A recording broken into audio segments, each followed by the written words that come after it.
mengapa harus dipahami?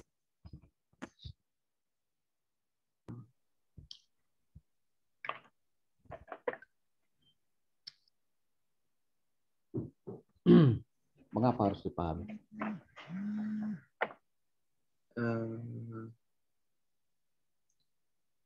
Karena lingkungan internal, lingkungan eksternal, dan publik itu saling berhubungan satu sama yang lainnya. Maka dari itu kita harus memahaminya. Apa hubungan mereka itu? Saudara seiman atau? Kalau eksternal kan hubungan yang di luar dari organisasi. Kalau eksternal itu yang internal itu yang di dalam, eksternal itu di dalam organisasi. Kalau misalkan yang di eksternal itu yang di luar organisasi, persepsi publik itu kayak supaya publik memahami apa yang dikerjakan satu organisasi. Apa yang dipahami suatu organisasi? Kalau udah paham mau ngapain? Kalau udah paham, menjalankan 3 aspek tersebut, Pak. Nah, ya katanya 3 aspek itu merupakan area yang akan diaudit. Berarti diaudit kan memahami kan? Diaudit itu kan memeriksa lebih dalam, intinya kan begitu. Ya, 3 aspek itu. Pertanyaannya kemudian, kalau itu dipahami untuk apa urusannya? Mengapa harus dipahami? Ya, itu pertanyaan saya. Gitu loh. Mengapa itu kok dipahami itu mengapa? Emang sejauh mana? Apa urusannya sama organisasi sejauh mana? Sama tugas PR apa urusannya? Kan gitu. Ini pertanyaan-pertanyaan dasar kayak gini-gini ya. Jadi Anda sendiri yang harus menciptakan setelah selesai itu apa namanya PPT-nya. Coba bikin pertanyaan sendiri, ya. Saya juga bertanya yang simpel-simpel saja supaya bisa dipahami.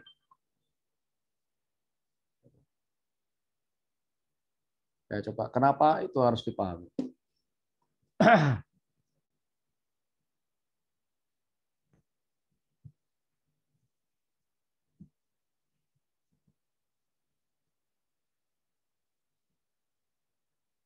Yang lain boleh.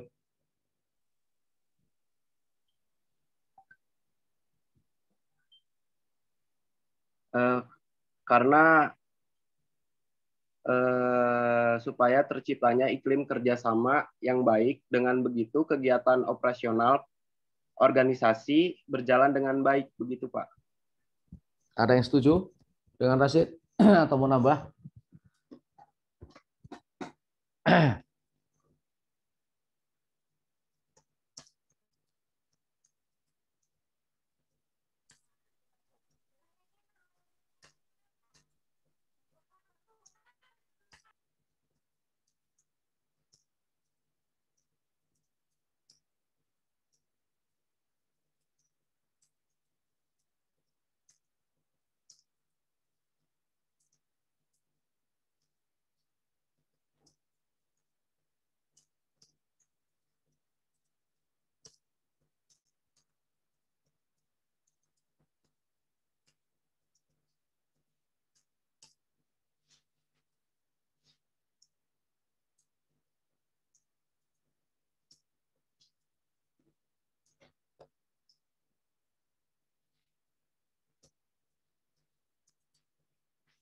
Ayo.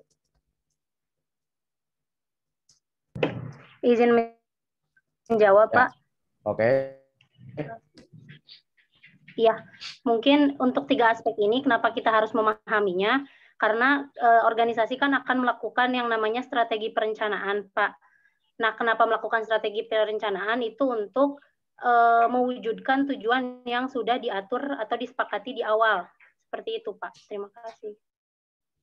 Jadi jadi ada kemarin kita bicara apa kemarin tuh? Ada 2 kata kunci kemarin tuh. MBO, Pak. Ya, apa itu MBO? Ada 2 kata kunci yang gampang-gampang aja kemarin yang saya tanyakan.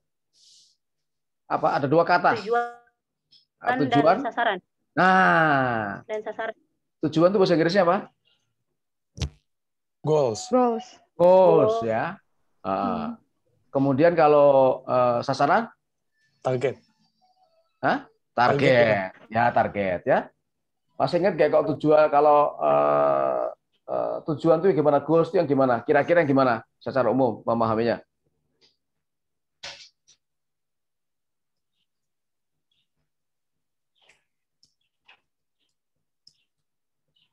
Yang bisa di mana letaknya itu?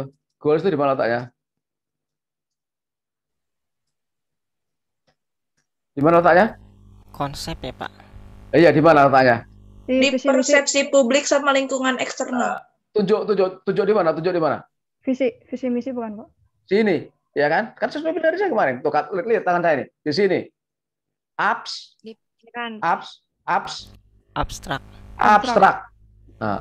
Abstrak. Masyarakat yang adil dan makmur. Udah, saya contohin balik-balik nih. Balik lagi nih. Itu goals itu namanya. Abstrak itu. Ya, nggak bisa diukur. Bedanya dengan objektif, yaitu objektif harus measurable. Ya, harus time define kemarin itu kan ya. Harus harus achievable. Ya, kemarin udah semua tuh. Ya. Harus doable, ya kan? Bisa dikerjakan. Pindah aqua dari sini ke sini, ya ini adalah tujuan. Bisa diukur nih. Bisa dipegang nih. Oh. Ya material dia. Ya material. Material nih. Bisa dipegang. Kalau itu imaterial. Yang goals itu imaterial, nggak bisa dipegang. Ya. Dia intangible, nggak bisa dilihat. Abstraknya. Kalau ini konkret, material, tuh bisa dipegang. Ya. Nah, itu harus bisa diukur. Ini bisa diukur nih. Berapa senti bisa diukur. Ya. Mau dihabiskan berapa lama ini bisa juga diukur. Ya. Pak Kusworo bisa menghabiskan ini dalam waktu berapa menit? Saya bisa jawab. Setengah jam misalnya. Setengah jam habis ini, 15 menit. Nah, itu namanya objektif. Nah, goals itu nggak bisa di measure, nggak bisa diukur. Ya. Nah, jadi audit ini untuk memastikan suatu organisasi bisa melaksanakan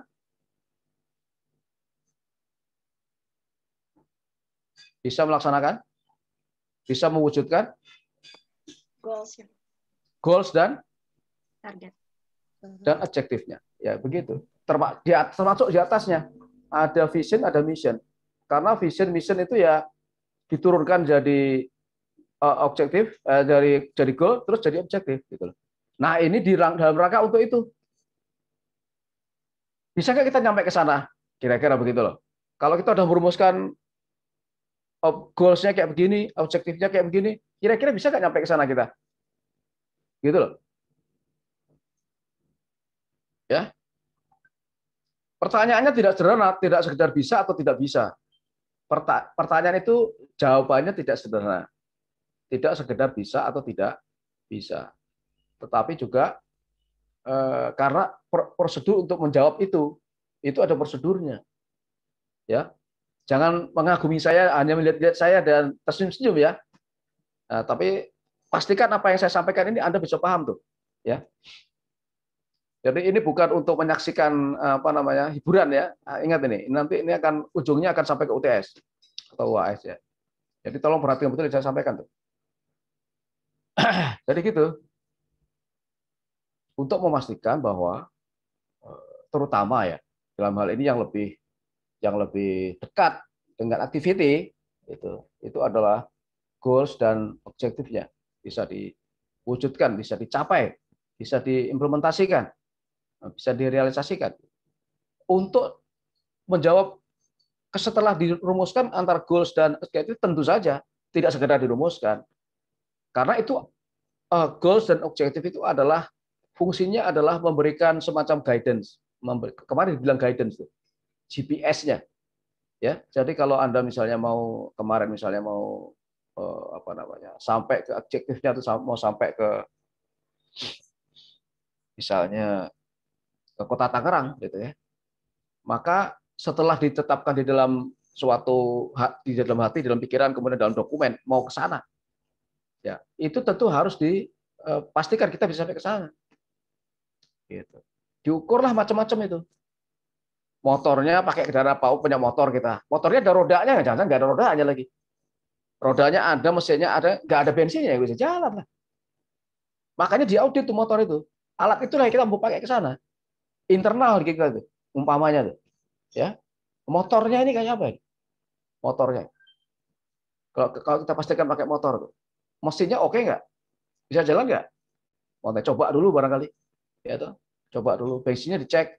Ada nggak? Jajan nggak ada. Kalau nggak ada, bos, terus gimana? Ya pasti harus ada uang ya untuk beli bensin kan gitu. Misalnya. Sehingga apa namanya? Makanya tadi disebut SWOT, strength, weakness, opportunity, dan threat. Semua diukur. Ya. Motor itu adalah resources yang kita punya, sumber daya yang kita punya. Organisasi punya itu motor itu. Ya, untuk melakukan mobilitas ke sana, ketujuannya tadi, motor itu. Itu salah satu strength yang kita punya, ya. Seberapa strength, nah itu juga bisa diukur juga. Kalau kita dipatok pada ukuran waktu harus sampai ke sana 1 jam umpamanya. Nah, motornya bisa nggak?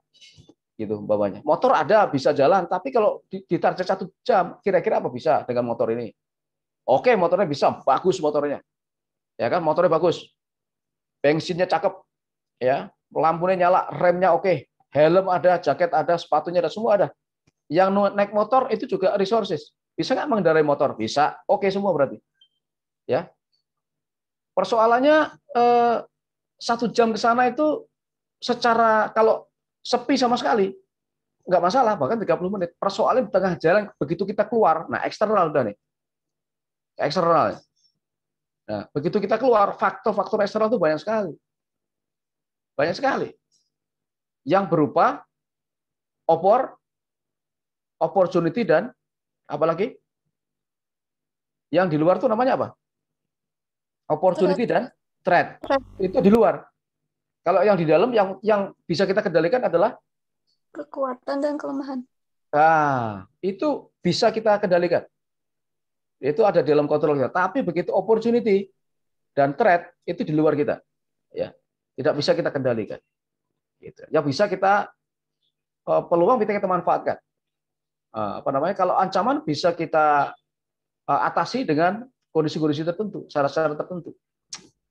Tergantung definisi kita tentang ancaman. Ya, seperti apa ancaman itu? Kan begitu ya. Itu semua namanya audit. Ya audit itu nggak hanya di pembukuan aja. Buku kita ini istilahnya audit, tapi intinya adalah mengkaji benar-benar, memastikan, memeriksa dengan prosedur tertentu, ya. Supaya kalau prosedur itu harus benar. Kalau tidak benar, tidak bisa disepakati, tidak bisa valid, nanti hasilnya analisanya juga ngawur, ngaco. Gitu ya.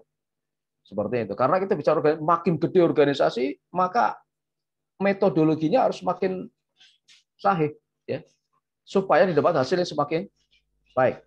Ya. Seperti itu ya. Jadi opportunity ini makanya di situ disinggung sedikit soal SWOT ya, soal SWOT ya. Soal SWOT ya. Jadi intinya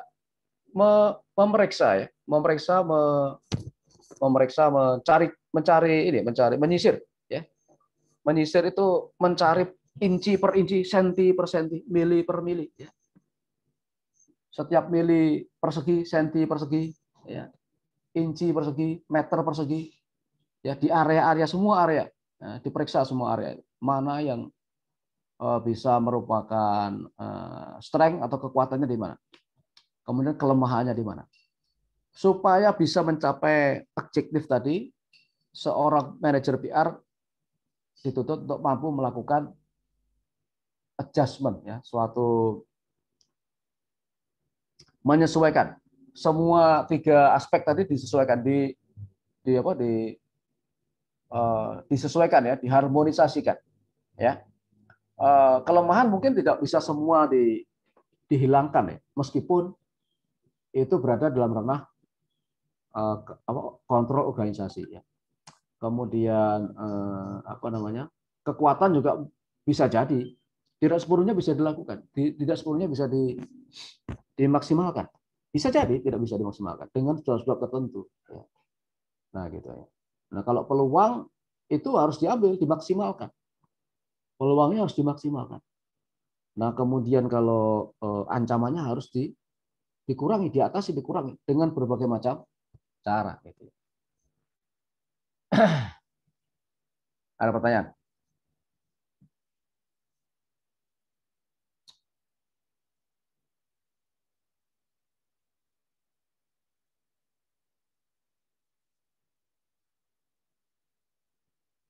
Coba ini diturunkan dulu, PPT-nya udah turun.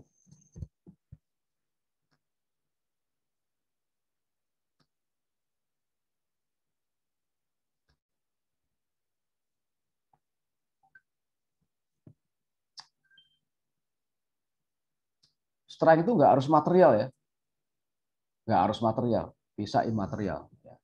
Seperti misalnya, jadi kalau misalnya suatu tim sepak bola, ya kompetisi Liga Inggris umpamanya, ya, habis menang besar dia, menang sekali, 2 kali, 3 kali, itu semangat moralnya tinggi, itu strength. Ya, semangat moral itu kan nggak material. Ya. Itu sesuatu yang apa namanya, yang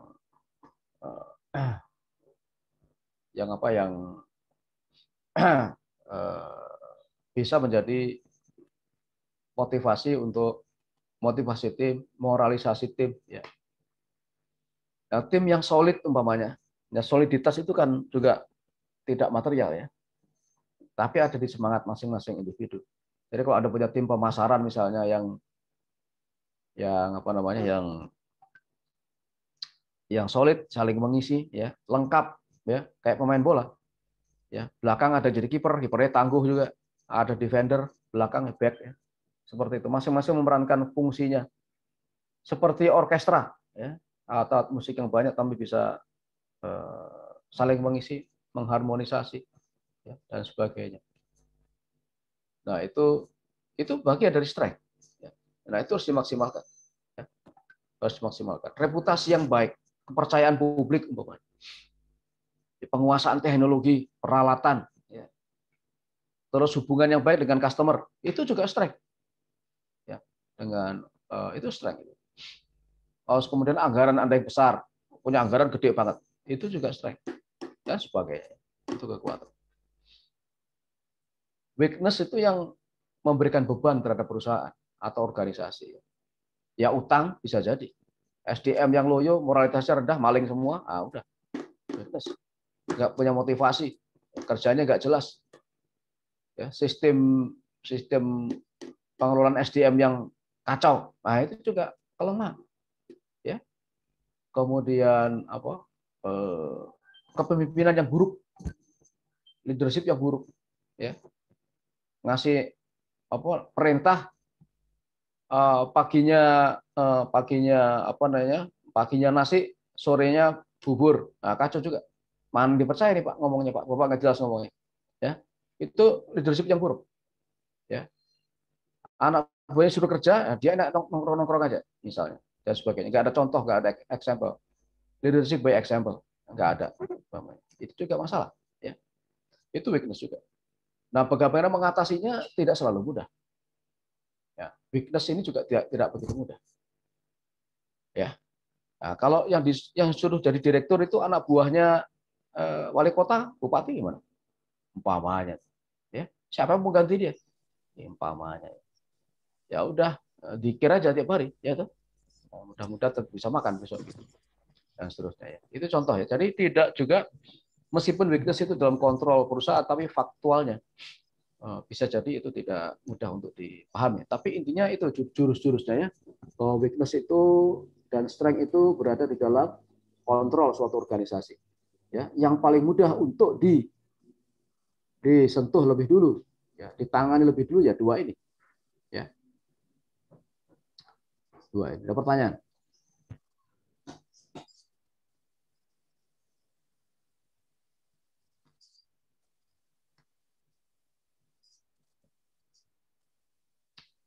Kalau ini ada di eksternal, dua ini ya, ada di eksternal. Ya, jadi karena di eksternal tentu lebih sulit dikontrol, ya, lebih sulit dikendalikan karena faktor eksternal munculnya dari luar. Ya. Secara umum seperti itu ya. Ya kalau misalnya apakah krisis seperti ini sekarang ini semuanya adalah ancaman? Krisis pandemi ini apakah semuanya ancaman? Coba dijawab. Apakah pandemi membuat banyak perusahaan ambruk, tutup? Semua negara ambruk ya pertumbuhan ekonominya. Indonesia kemarin minus 0, berapa? Minus berapa? 3, sekian persen. Sekarang udah naik lagi katanya. Ya, semua negara juga seperti itu. Pariwisata tutup. Ya, industri rumah tangga yang terkait pariwisata ambruk ya, dan sebagainya. Itu semua adalah ancaman. Persoalannya apakah pandemi ini adalah semuanya adalah ancaman? Tidak, Pak. Ya, bisa juga peluang. Di mana peluangnya? Misalnya,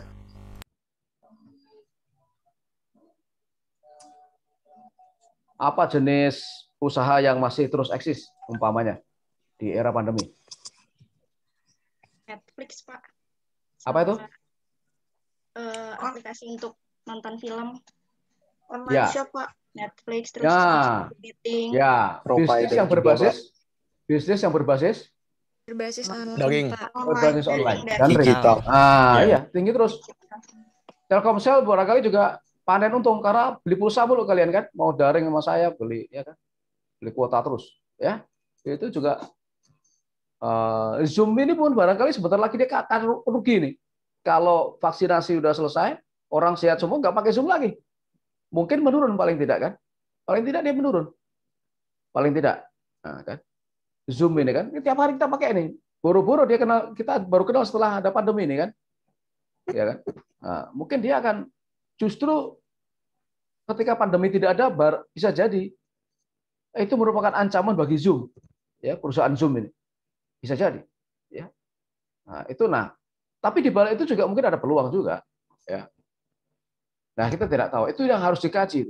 Itu yang harus dikembangkan, harus dikaji lebih dalam. Ya. Itulah. Jadi contoh-contohnya bisa seperti itu ya. Jadi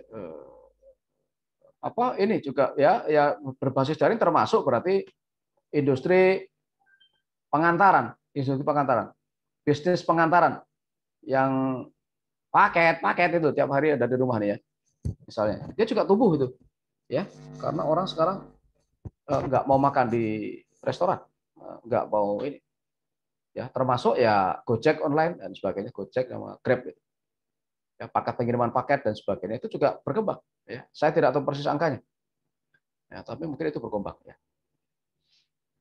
itu peluang ya. Demikian juga nah, peluang apakah melulu dari prakteknya ya? Peluang tidak melulu merupakan hal yang murni eksternal. Ya, peluang itu bisa jadi dia diciptakan. Bisa jadi diciptakan peluang itu. Makanya kalau orang belajar marketing itu jangan menunggu peluang, tapi ciptakan peluang. Nah, misalnya seperti itu bisa jadi. Ya, bisa jadi. Tapi secara umum peluang itu dari luar. Ya, secara umum. Seperti di Amerika itu ada namanya industri strategis ya, pengadaan alutsista, ya, pesawat tempur, tank, peluru, kendali rudal dan sebagainya. Industri militer itu tidak akan berkembang kalau Amerika nggak perang. Nggak berkembang dia, nggak laku barangnya. Ya, kalau Amerika nggak perang, harus perang dulu Amerika, atau diciptakan perang antar negara mana dan mana. Maka dari situlah ada market, ya, ada market. Kalau nggak ada itu nggak ada market. Semua negara akur duduk bareng, ngopi bareng, wah repot dia, repot. Ya, seperti itu. Ya. Nah, ada juga suatu asumsi umum yang belum tentu benar. Misalnya ancaman virus ini juga diciptakan supaya ada peluang bisnis, misalnya. Nah, itu susah juga menganalisanya. Benar tidaknya kan kita nggak tahu. Tapi bahwa pasar dan permintaan itu diciptakan itu bukan hal yang baru bagi suatu praktek bisnis ya. Seperti itu ya. Maka itu kalau ada istilah peluang itu bukan datang dengan sendiri, tapi jangan menunggu peluang datang, Mas. Ciptakan peluang itu ya, bisa jadi seperti itu ya. Nah, ancaman ini selalu ada di mana-mana ya. Dimanapun kita berada, berapa profesinya. Profesi orang alim juga ada ancaman, jangan salah. Ya, jadi ustadz aja di kampung ada ancaman juga. Ya, padahal ustadz itu profesi yang mulia, ya, ngajak orang baik, berperilaku baik, ya, soleh, memiliki kesalehan dan sebagainya. Toh itu juga nggak lepas dari ancaman, sekecil apapun ancaman itu. Intinya ancaman itu adalah faktor yang mengganggu kinerja dari organisasi secara serius ya. Bisa dari kalau sekedar kompetitor yang punya produk yang sama dengan yang diproduksi oleh suatu perusahaan misalnya, nah itu baru satu hal yang mungkin masih positif sifatnya ya. Tapi kalau memang ingin merusak suatu organisasi, nah itu ancaman yang betul-betul serius dan harus disikapi dengan serius juga gitu ya. Ancaman juga tidak selalu tidak selalu berhubungan langsung dengan bisnis Anda atau orang yang sengaja membuat skenario menghancurkan bisnis atau kinerja organisasi Anda. Tapi bisa jadi karena memang ada penemuan baru, ada inovasi, kemudian mengancam. Ya seperti disruption ini yang semuanya berbasis berbasis daring, digitalisasi teknologi ini. Ya seperti dulu kalau saya liputan itu pakai film negatif film ya, pakai kamera yang kita pasangin film. Jadi dibuka kamera itu, masukkan filmnya, cekrek, krek, krek, krek. Nah, udah buat motret tuh. Selesai motret, negatif filmnya nanti tergulung sendiri, masuklah kita ke suatu toko yang bisa mencuci foto itu ya. Terus nanti dari foto itu dicetak. Nah, seperti itu. Kemudian dengan teknologi tertentu dicetak, ditempelkan di plat-plat. Nah, itulah yang untuk koran. Dulu seperti itu. Tapi digitalisasi sudah membuat itu semua tidak perlu, ya. Akibatnya apa? Tutup semua. Ya, tutup semua. Itu contoh di mana disruption atau teknologi menjadi ancaman dari industri tertentu. Ya, industri tertentu. Begitu ya. Ya, seperti membuat paradigma. Tapi itu juga peluang. Seperti misalnya gudegnya siapa itu, gudeg Pawon itu, tempatnya jauh dari mana-mana ya. Dulu orang beranggapan bahwa kalau kita mau buka bisnis, buka warung harus di perempatan jalan. Seperti dilakukan oleh warung Padang ya. Di mana setiap perempatan ada warung Padang. Sekarang tidak perlu. Tidak perlu.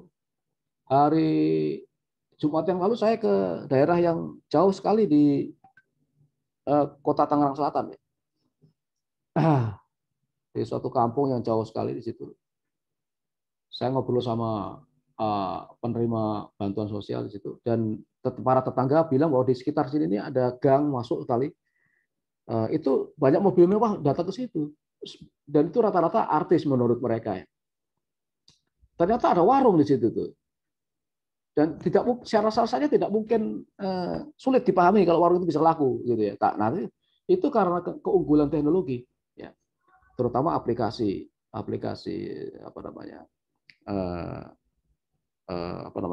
jejaring ya,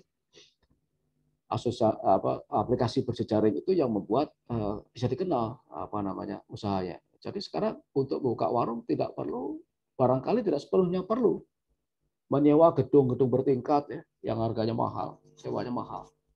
Ya. Tapi cukup di depan rumah kita aja. Tapi kita aktif mengkampanye itu di sosial media, maka akan bisa mendatangkan pembeli. Pertanyaan?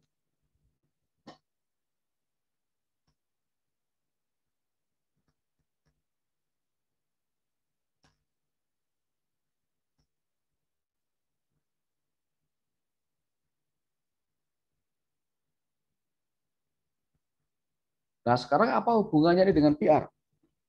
Pertanyaannya. Apa hubungannya dengan PR?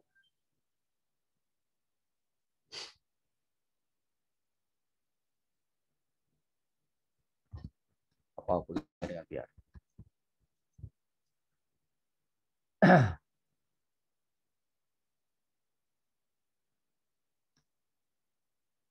Nah, ini tadi saya jelaskan ya.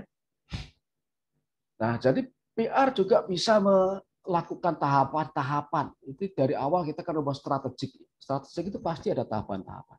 Ya. Jadi nanti kalau bikin skripsi, jangan pakai strategi ya, karena strategi itu sangat luas. Ya. Terlalu makro. Tapi strategi itu dipahami seperti itu. Dia ada tahapan, ada proses. Ya. Ya, jadi suatu rangkaian keputusan, ya, rangkaian pilihan-pilihan yang berbasis kepada telaah yang kuat terhadap apa namanya, itu tadi 4 tadi potensi yang dimiliki oleh organisasi internal dan eksternal, ya, peluang dan ancaman di luar. Ya. PR juga sama. Ketika tugas utama dia adalah mengantarkan organisasinya itu mencapai reputasi yang tetap tinggi, citra yang baik. Nah, ini adalah suatu proses yang berkelanjutan, tidak proyek sifatnya, tidak dikerjakan sekarang sampai 3 bulan kemudian berhenti, tidak, tapi terus menerus. Ini never ending proses. Dia harus selalu melihat apa kelemahan dan kekuatan organisasi. Kekuatan dan kelemahan organisasi, kemudian opportunity and weakness, opportunity and threat, itu semuanya bersifat dinamis. Hari ini ancaman, besok mungkin bukan ancaman. Opportunity pagi ini, pagi tadi, siang nanti sudah bukan opportunity dia. Seperti itu, sudah tertutup opportunity-nya. Ya. Mungkin hari ini dan kemarin dan hari ini memang weakness. Ya. Besok dia masih weakness, tapi lusa dia sudah strength atau weakness-nya sudah berkurang. Ya, seperti itu. Nah, ini semua harus dikalkulasi, dihitung terus oleh public relation, ya, supaya untuk memastikan ya bahwa citra organisasi itu masih bisa dipertahankan, ya, masih bisa dipertahankan, karena itu tadi dinamis. Ancaman itu sekarang ancaman, besok bukan ancaman, ya. Orang yang dulu begitu getol ya mengkritik ya, mencaci maki organisasi kita, sekarang menjadi kawan, ya. Kemarin bersaing, ya, bersaing, pendukungnya caci maki. Nah, sekarang juga satu tempat, ya, sama-sama duduk di pemerintahan, nah, misalnya seperti itu. Ya. Jadi jangan terlalu baper, ya. Seperti itu. Itulah fakta-fakta faktual yang harus dihadapi oleh yang harus dihadapi, situasi yang dihadapi oleh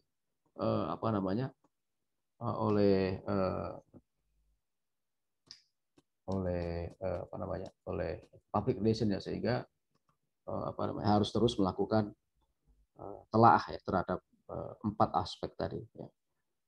Nah, jadi nanti akan berpengaruh terhadap semua, apakah itu teknik dia berkomunikasi, ya, kemudian alat apa yang harus dia pakai, ya, dan di mana dia harus menempatkan konten-konten komunikasinya, apa isi kontennya, di mana ditempatkan, kapan ditempatkan, ya, bentuknya apa, semuanya akan mengacu kepada hasil akhir dari audit yang sudah dilakukan. Ya.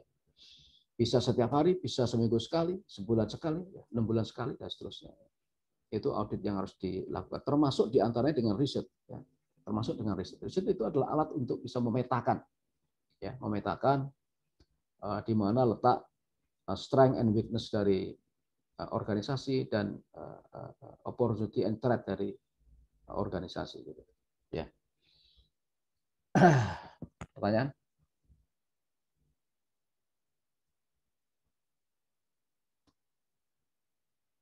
Ini kenapa kamera tutup semua? Ya?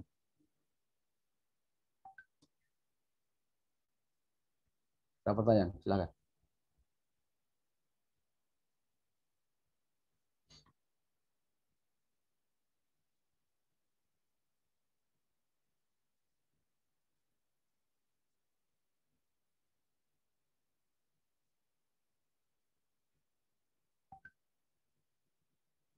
Biasa di ini ya, absensinya ya.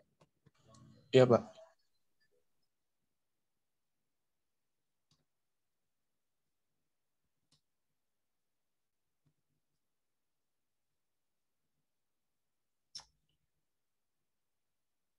Cukup?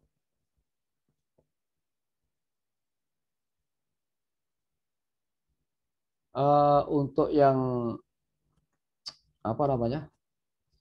kuis kemarin ya, itu banyak yang dapat 100, saya kasih 100 ya. Jadi ada yang 100 plus karena cara menjawabnya sangat baik sekali. Ya. Ada yang nggak membaca pertanyaan pun gagal gitu. Membaca pertanyaannya gagal. Ya gimana jawabnya ya? Orang disuruh facilitator communication kok semua disebut. Nah, ini kan kacau kan. Lu cuma nyebut 1 ya. Kan enak kan? 1 aja. Lama disebut 4, dijawab semuanya gimana? Ya.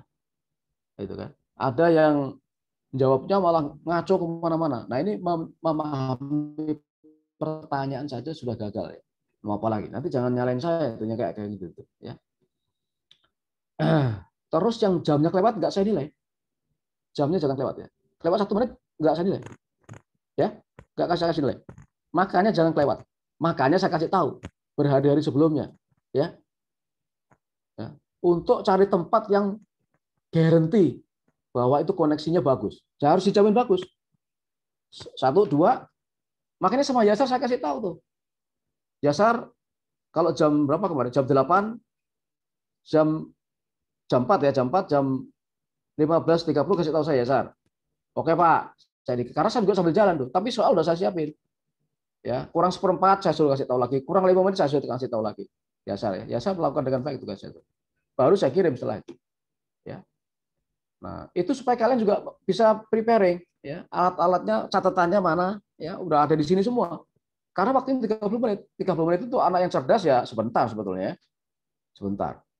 Ya, sebetulnya. Tapi bagi anak yang mungkin perlu usaha, yang threat-nya tadi itu gede ya, threat-nya itu weakness-nya ya.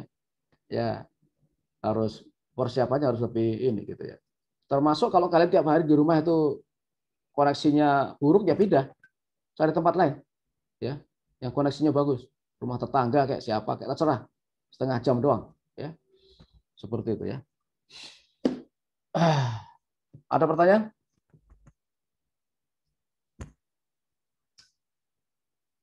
Pertemuan tinggal 1 kali lagi minggu depan. Habis itu terus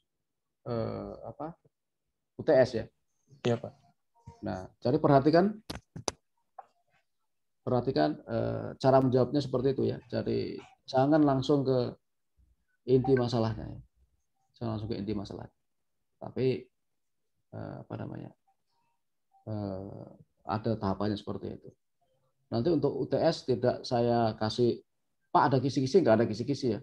Sebetulnya kalian sudah bisa, kalau kalian cerdas, kalian sudah bisa tahu ya apa yang nanti akan ada di soal itu ya. Sebetulnya, karena setiap kuliah itu saya meninggalkan jejak sebenarnya, ya.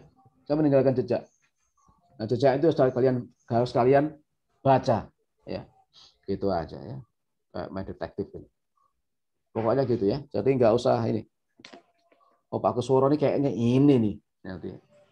Karena dia kok gini-gini. Nah, itulah maksud saya. Oke.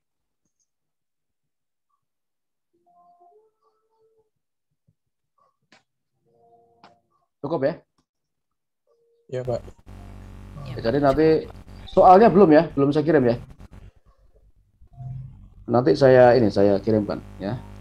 Tolong diingatkan ya sama Yasar ya. Soal apa, Pak? Ini ya materi minggu depan. Materi minggu depan. Oh materi iya. Terakhir. Pertemuan buat referensi ya, Pak? 6. Pertemuan ke-6 ya. Ya, Pak. Ya, terima kasih. Assalamualaikum warahmatullahi wabarakatuh. Waalaikumsalam warahmatullahi wabarakatuh. Makasih Terima kasih Bapak. Bapak. Terima kasih ya, Sa. Jeng takut nilainya.